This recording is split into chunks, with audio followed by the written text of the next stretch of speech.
The secret beef between Jay-Z and Big Pun that almost took the life of Jay-Z started with Fat Joe. Fat Joe watched the evolution of Jay-Z from this dweeb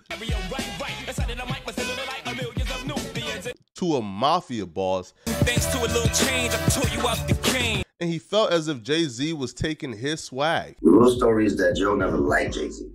No, he loved Jay-Z though as an artist, but he wasn't more of a respectable, like respect towards Jay-Z. It was more like, look at this, he didn't do shit that I've done. He lived in my life, he saved my life. It was more of that with Joe. So he never liked Jay-Z as a person, but he loved the way he rhymed and everything, the way he spit. Just something like he wished he was Jay-Z to a point, but knowing that he felt like he did, like he's that real drug dealer, like that's how Joe felt. That's why he didn't like Jay-Z. Pun loved me and Pun loved Jay-Z. But Pun was, you know, of course, we loyal. And if this crew is what it is, this is what we're rocking with. You know, we have to take some hits sometimes regardless. Yeah, that's the way. And we rocking with the crew. I hear you. So, you know, Pun is more of a soldier in that situation. You know what I'm saying? He was more of a soldier. Fat Joe despised Jay-Z. He felt as if Jay-Z was taking his persona and his formula and running with it and becoming more successful than he ever was.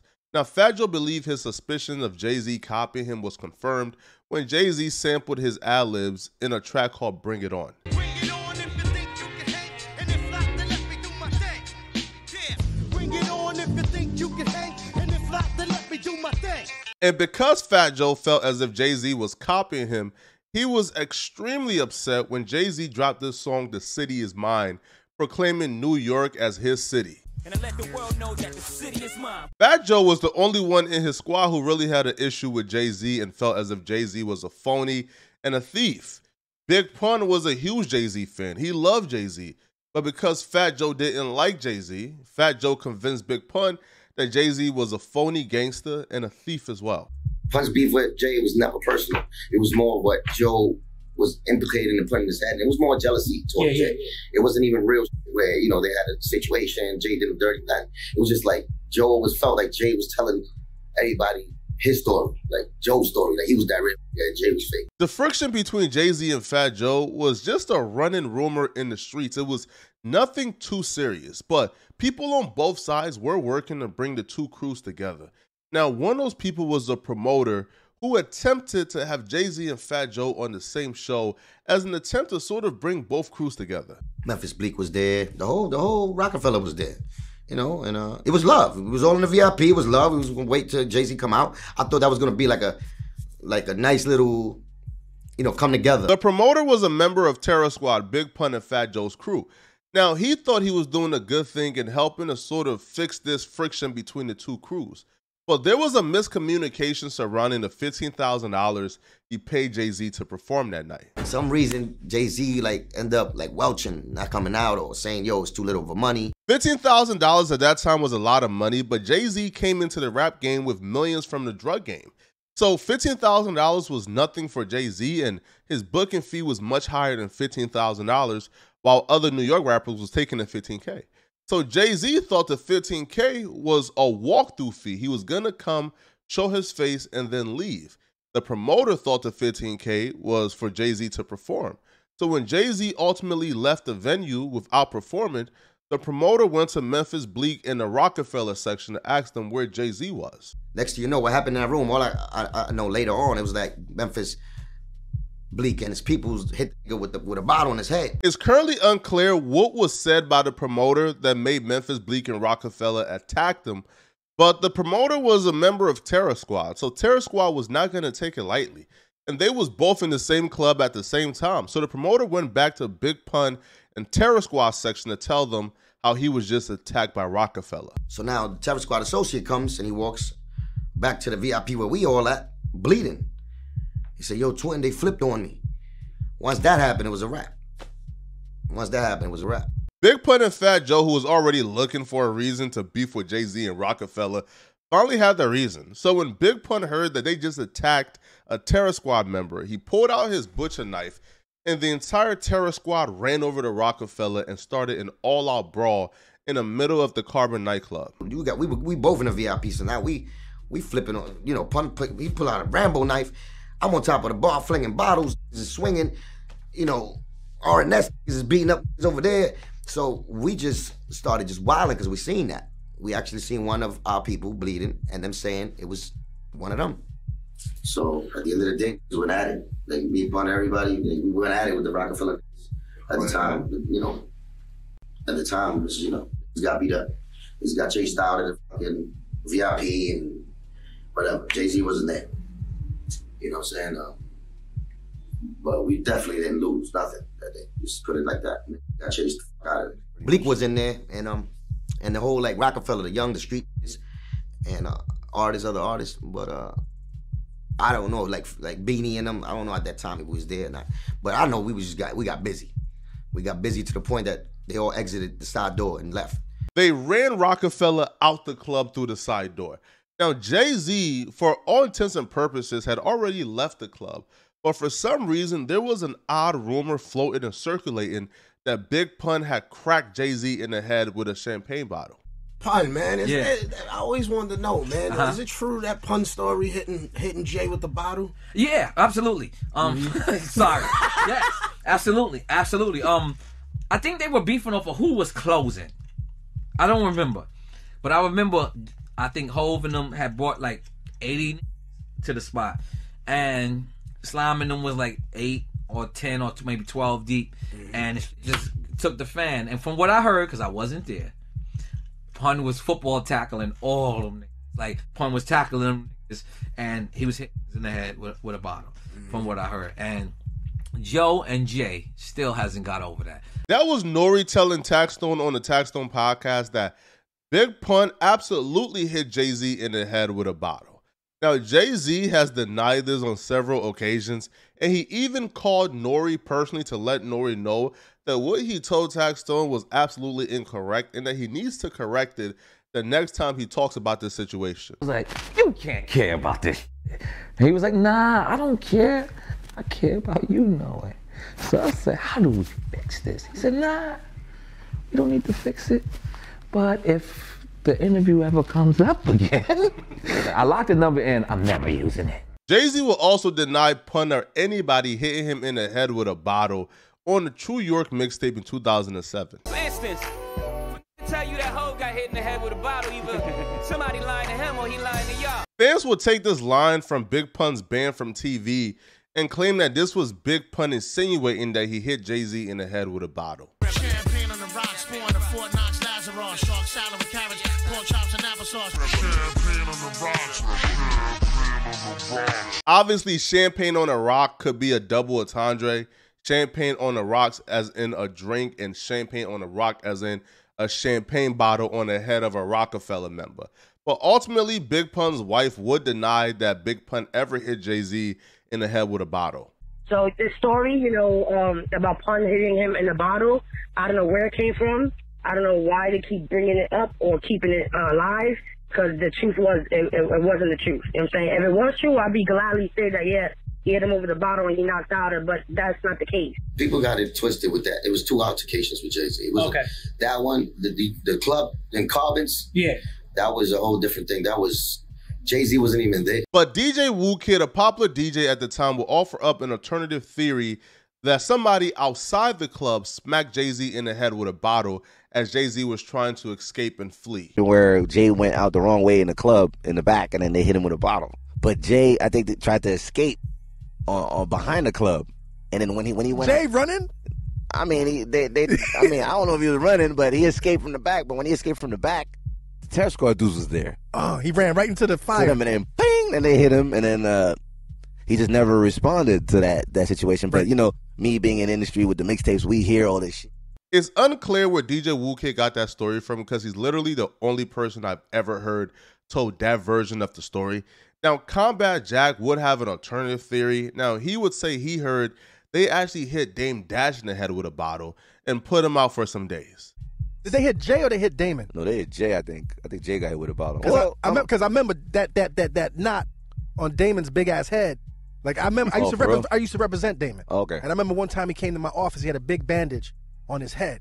And he was talking about one night they got into it, heavy, with Terror Squad. And he was like, yo, I was trying to crawl out, and this kept hitting me in the head with a champagne bottle. and I was praying that the bottle would break, but them bottles don't fucking break. Just kept going. Bing, bing, bing, bing. So then he said they caught him about 4 times. Like, oh God, this bottle's gonna. Oh man. So Regardless of who got hit in the head with a bottle, whether it was Dame Dash or Jay-Z, it was pretty clear that Terror Squad got the best of Rockefeller, and Big Pun had lost complete respect for Rockefeller and Jay-Z. And that was really evident when Big Pun would say, yo, everybody from Brooklyn is hardcore and ruthless, except for Jay-Z and his crew. I love it. I love it. Brooklyn is hardcore, except for Jay-Z. Brooklyn. I know we got surrounded by 90 of them the other day. After Big Pun said this about Jay-Z and his crew, a song would pop up by a Rockefeller associate called Sauce Money,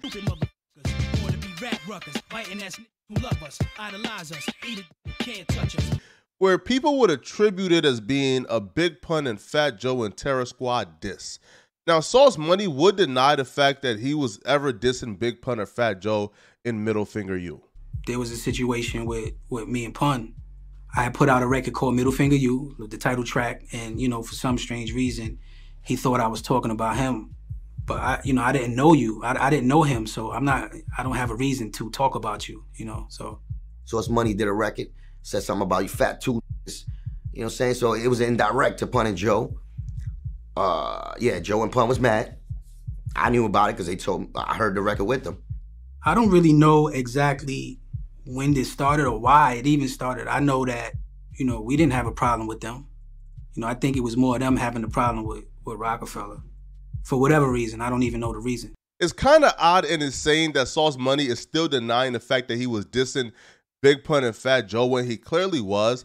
He was clearly dissing Big Pun and Fat Joe because he was sending out an alternative version of the diss track Middle Finger U to DJ Envy and other DJs, where he was taking more clear and direct shots at Big Pun and Fat Joe. But DJ Envy and other DJs were too scared to release it or put it on their projects, so they gave it to DJ Woo Kid. And DJ Woo Kid, not being able to hold water, would tell the entire city about his alternative song he got from Sauce Money dissing Fat Joe and Big Pun, where he threatens to kill Big Pun's family. I have put out some different version of Big Pun getting dissed on the mixtape. By whom? I think it's when he had beef with Jay. What's his name? Who did Middle Finger U? I had like Sauce Money. Yeah, Sauce Money. He was like, I'm gonna give you a diss record, but I think he gave it to Envy and them, but I think they didn't want to play it. I guess was scared to play this record. Yeah, like this response record because Terror Squad is. But these dickheads didn't tell me, like Envy and them didn't tell me that don't play it. You think they set you up? I don't think they set me up. They just was like, whatever, do what you want to do. They probably told me I ain't give a fuck, maybe. Right. But all I know is after I played that shit, you played it on your mixtape. Yo, man. And Sauce Money was going hard. I think I had the only record at that time dissing Pun like really bad, like talking about killing Pun, family members, all kinds of stupid shit. But I was the only DJ who had it. So without a shadow of a doubt, Sauce Money was dissing Fat Joe and Big Pun, and it's unclear why he's still denying it to this day. Now, Sauce Money would go on Vlad TV and deny it some more. What was the line that you said that he felt was about him? I'm the fattest, nicest, you know, I think he took I think he had a problem with that. At this time, the more ruthless version of Sauce Money, Middle Finger U, going at Big Pun's family and kids, was relatively a secret until one day when Fat Joe found out that this alternative version existed. You see, he was at a local record store called Beach Street when a manager there told Fat Joe, yo, did you know there's this other version of Middle Finger U of Sauce Money coming at Big Pun more directly? Remember there was Beach Street, there was all those stores, they all shut down now. Yeah, but back then, my tape was I was the only dickhead DJ with this beef song. So Fat Joe, I think, went to some shit in Fulton, one of them mixtape spots, and like, yo, this motherfucker, I don't know who's this Woo Kid guy, but he got a song where I think Jay's Camp is dissing Pun. And then Fat Joe was like, what? And then the combination of Fat Joe going to Beach Street, Beach Street, yeah, what's his name? DJ, I forgot his name, man. Damn. He was like the main DJ in Beach Street back then. Well, he fucking was like, yo, this Woo Kid is selling like crazy. It's out of here. So I was like, so Fat Joe was like, what? So he calls Pun. Meanwhile, Pun. Do you know all of this is going on? I didn't know what was going on. So you don't know none. You don't know you got a fucking bounty. You got a fucking Puerto Rican bounty on your fucking head. Big Pun couldn't find Jay-Z or Sauce Money because they was hiding from Big Pun. So Big Pun was going to go directly to the next best thing. The DJ who was out here circulating this diss track of Sauce Money threatening me and my family. So Big Pun called up DJ Woo Kid and acted like he was a promoter looking to book DJ Woo Kid for $1,000.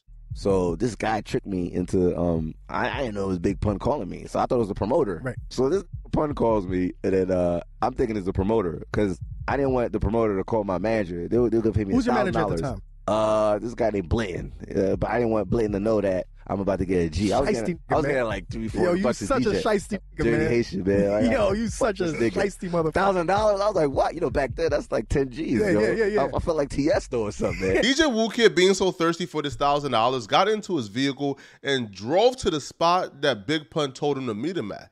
Now, him not knowing this was Big Pun at the time, he was upset that when he got there, the quote-unquote promoter, aka Big Pun, wasn't there. So he called back Big Pun and began to cuss Big Pun out, thinking Big Pun was just an average square promoter. I told, don't call my manager and I'm gonna come meet you. So when I went to Harlem, I said, meet me at Apollo, give me the money, and then I'll sign whatever contract and I'll DJ for you. But it was supposed to be with Flex. Right. So I get out there, I believe the whole story, but I get to the, there was no cell phones back then. So I jumped out the car, I didn't see them off. So I went to the payphone by Apollo, dialed the number again, Pun picks up now. Again, and I hear all this breathing. Breathing, right? Yo, I'm not there yet, you know what I mean? I'm like, motherfucker, you better hurry the fuck up and get over here. You talking to him like that? Yo, I'm cursing the fuck out of this. So you throwing fucking oil, gasoline on the flames. Pun is like, who is this nigga, man? Round everybody up, we're gonna get this. So you waiting out there for how long? I waited for like another 30 minutes, and then Pun just finished. He was doing Band for TV video. Okay. So some dickhead, I don't know who. This is before I DJ for Nori. Nori's like, no, I was there, man. Some nigga put it in the boombox, and they started playing it. And Pun was like, yo, once my video is over, I'm gonna get this Who Kid got it. An associate of Big Pun finally pulled up after about 30 minutes. Now, he waved off DJ Woo Kid and told DJ Woo Kid to follow his car, and he will lead him to the location where Big Pun, a.k.a. the promoter, is. So they come into Harlem. I'm waiting. And I finally see a Benz come up with a Spanish kid in it. So I'm like, whoo. Me and my boys was like, yo, Shay, we're going to get this G, yo. You know what I'm saying? Like, we're like, we're going to get this $1,000, yo. Like, I never got $1,000 before. Never. So the dude got out the car. He was like, ooh, kid. I was like, that's me, kid. Yo, I'm right here. I see a Puerto Rican kid in a Benz come out of nowhere. So I was like, oh, shit, time to get this paper. So I told my boys in the car, they just came for weed. My boy had a gun, too. But it was lightweight, right? We didn't think, it was 22, pat. Like some 2.2. Derringer. Yeah, like no bullets. BB gun or something. Pellets. So he was like just chilling. Like I didn't even think it would even go that far. Right. I just brought him anyway because I don't trust Harlem niggas. Right. You know what I'm saying? So I get out, I get the fuck out, right? So I go to him. He's like, yo, we're on 136th Street, behind, I don't know what street, but it was like a dead end circle, like in the project. They got the circle. He's like, just follow me, kid. We're gonna go speak to Flex. We're gonna chop it up. Flex is in the car waiting for you. So I was like, ooh, we're gonna go chop it up with Flex too, yo. So he follows the car, and the car leads him to what he believes is a dead end. To where if something goes wrong, there's no way out of this. And he starts to think, maybe he's making a mistake. Something isn't right about this situation. Yo, it was like one of the circular project joints where there's only one way in and one way out. The way they had it set up, yo, it was the perfect setup because it was a circle, the two big projects, three buildings, two on the side, one in the middle, and it's a circle. The van was in the middle, and the van was a hooked up van. The van had rims, had fire on it. So I was like, yo, Flex is here, yo. DJ Woo Kid quickly realized that Funk Flex was not the one in the van who he was about to meet. The door starts sliding now. The door is sliding open, right? So I'm like, yo, I'm looking, it's still dark in there, but I see like a big image in there, right? A big image? So I'm like, yo, Flex game mad way. Is that big Cap? So I got closer and I was like, yo, is that Cap in there, yo? So in my head, I didn't even think about the mixtape not once until I got really close. And then now I see Pun. I was like, oh, shit. In my head, the mixtape came up. Yo, once I saw Pun, the mixtape came up in my head. I was like, I know that nigga. Get the out of here. He goes to shake Big Pun's hand and realizes very quickly this is not going to be any type of friendly interaction you're going to enjoy. When I was directly in front of the door when they slid it open and I saw it was Pun, I said, yo, what up? I tried to give him a pound, but I don't even know how he got them hands behind his head. He looked like a dinosaur or something, like a Tyrannosaurus Rex. Like, little arms. Arm went behind his head like, I was like, yo, so I knew, once I saw he did that, I knew it was for the mixtape. Right. I put my hand out and Pun was like, his head went behind his head. He was like, And I was like, and them alligator hands. no, he was like, he put it behind his head, like he didn't want to give me a pound. Wow. So I was like, oh shit. So he was like, you want to come in the van and we're gonna chop it? I was like, hell no, I want to come in the van. Meanwhile, I'm over here trying to back up so my friends can see me, but the way I would have to back up, so far. Some yards. Like really far so they could see me, because that's how big that van was. But when I was backing up, my hands went down, and that's when they thought that I'm this gangster guy. You was holding some shit. So Right. once my hands went down, yo, Pun had a Uzi. His boy, yo, I closed my eyes. When They I pulled opened out Uzis. Pun had a Uzi. Put yourself in DJ Woo Kid's shoe. You got a couple 600-pound men with Uzis in your face. He was cornered and had nowhere to go. So they pushed him inside of the van to have the conversation with Pun. And this is how it went. I closed my eyes, and then when I opened them, I was in the van. That's how fast I got Hold in up, the van. they moved you in? They grabbed me and threw me in the van. That's how fast I So got you in the van right now? I'm in the van Are on them my niggas knees. smacking you up? Nah, they just had me on my knees. You on your knees in the van? Yeah, because, you know, you can't stand up in the van. Right. So I'm in there, like... And what do you, you're dead? Like in your I'm mind? like, I was like, I'm gonna die for a mixtape, man. What the fuck is this? So I'm on my knees, and then Are you singing, man? Like, nah, don't do this. I was like, yo, what the fuck is going on? I was like, yo, what's going on? I played dumb. I was like, what's going on here, right? And then Pun is like, you know, talking to me about, yeah, you got some tape out there. He's You breathing know, hard blah, too, blah, blah. right? Yeah, he's like, all I remember, he's like, you got some tape out there, blah, blah, blah. But I want you to sit here. We're gonna have a little chat. Like, where I'm gonna go, you know what I'm saying? So He was like, you know, the record that you put on your CD, no other DJ put it out. And I was like, word? You serious? You know, I thought everybody had the same record. So I'm in the floor of the van, like on my, like kind of like on my knees, like Pun is like telling his boys to chill because they were doing like all that. I sat next to Pun, and I finally sat next to Pun, and Pun was like, you know, obviously you don't understand what's going on, right? Because I already see like judging like your car, and you look like, you know, you just hustling trying to get your shit popping. What's Pun tell you? He's like, yo, man, this is like, you know, I'm a real gangster, man. Like, you know, I'm gonna handle all this stuff on my own. I'm gonna go to the office. I'm going to Rockefeller, and I handle all this stuff. But he was like, on the next mixtape, I want you to be like, you know, FJZ, blah blah blah. He wants you to say that. Yeah, and I was like, I'll say whatever. Fuck Jay-Z. Sean Carter, his Gloria Carter, everybody. DJ Woo Kid and Big Pun came to an understanding after Big Pun realized that DJ Woo Kid was harmless. He wasn't a gangster. He was just a starving DJ looking for a come up. So after kidnapping DJ Woo Kid, he let him go. Then he drove directly to the Rockefeller building, walked inside looking for Jay-Z and causing havoc. Jay-Z employees called Jay-Z, and Jay-Z couldn't believe what they was telling him. Now, because Pun couldn't find Jay-Z there, Pun had to leave the Rockefeller building eventually. But at this point, Jay-Z was looking for any means to squash this beef or get to Pun and talk him off the ledge. And Jay-Z found his perfect opportunity at the DMX release party when he ran into Terror Squad member Cuban. Pulls me to the side and tells me, yo, Q, you tell your mans in them that record wasn't for them, man, you heard? Jay pulled me over to the side and told me, yo, that wasn't even about them. That this, that. Not more of an apology, but more just putting me on point, like, yo, that had nothing to do with that. And I go, I don't even know what's going on, man. But, I mean, they feel a certain way about it, you know what I'm saying? You know, I heard it, you know what I'm saying? It sounds like, you know what I'm saying? But he was like, yo, tell them it's nothing like that, man. Tell them it's nothing like that.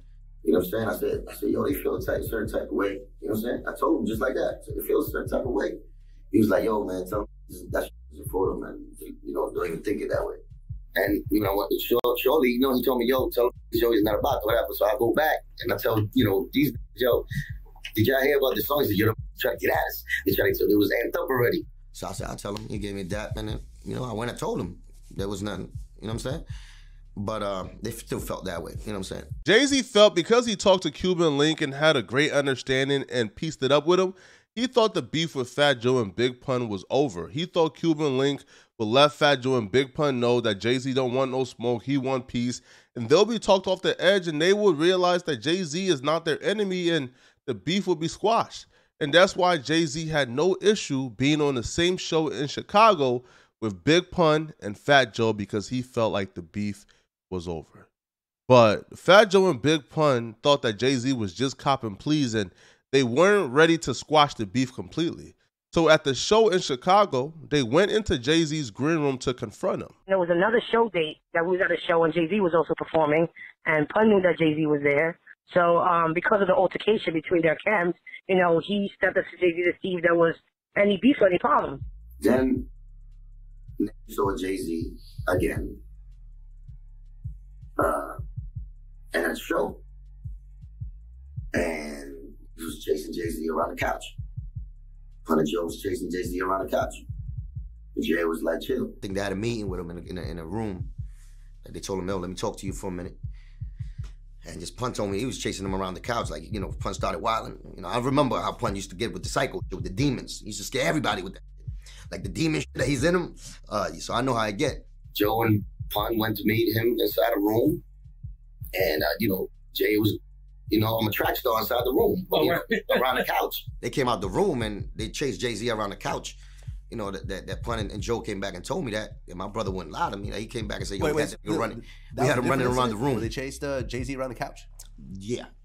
And they came strapped up, and then Jay had the little kids in the building just so niggas wouldn't air it out. Wow, that was smart. All I remember was Jay-Z doing the Matrix in the room by the couch and Pun chasing him.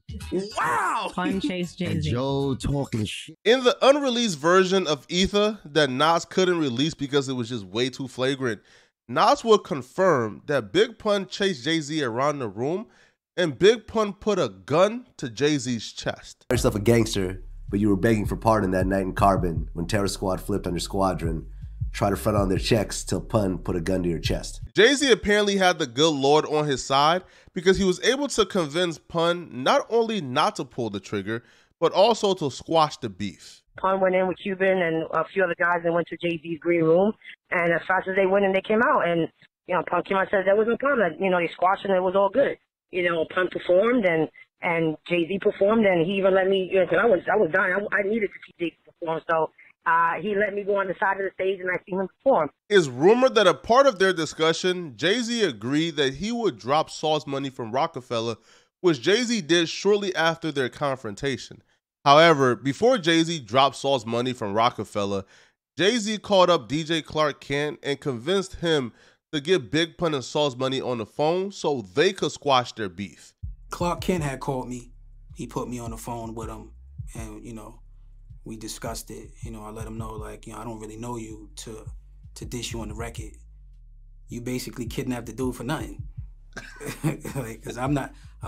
If I was talking about Big Pun, I would have said Big Pun. And that's how the secret beef between Big Pun and Jay-Z almost cost Jay-Z his life. Now, if you're still watching, click on this video here somewhere on my screen to find out why everyone believes that Tupac killed his best friend in 1995.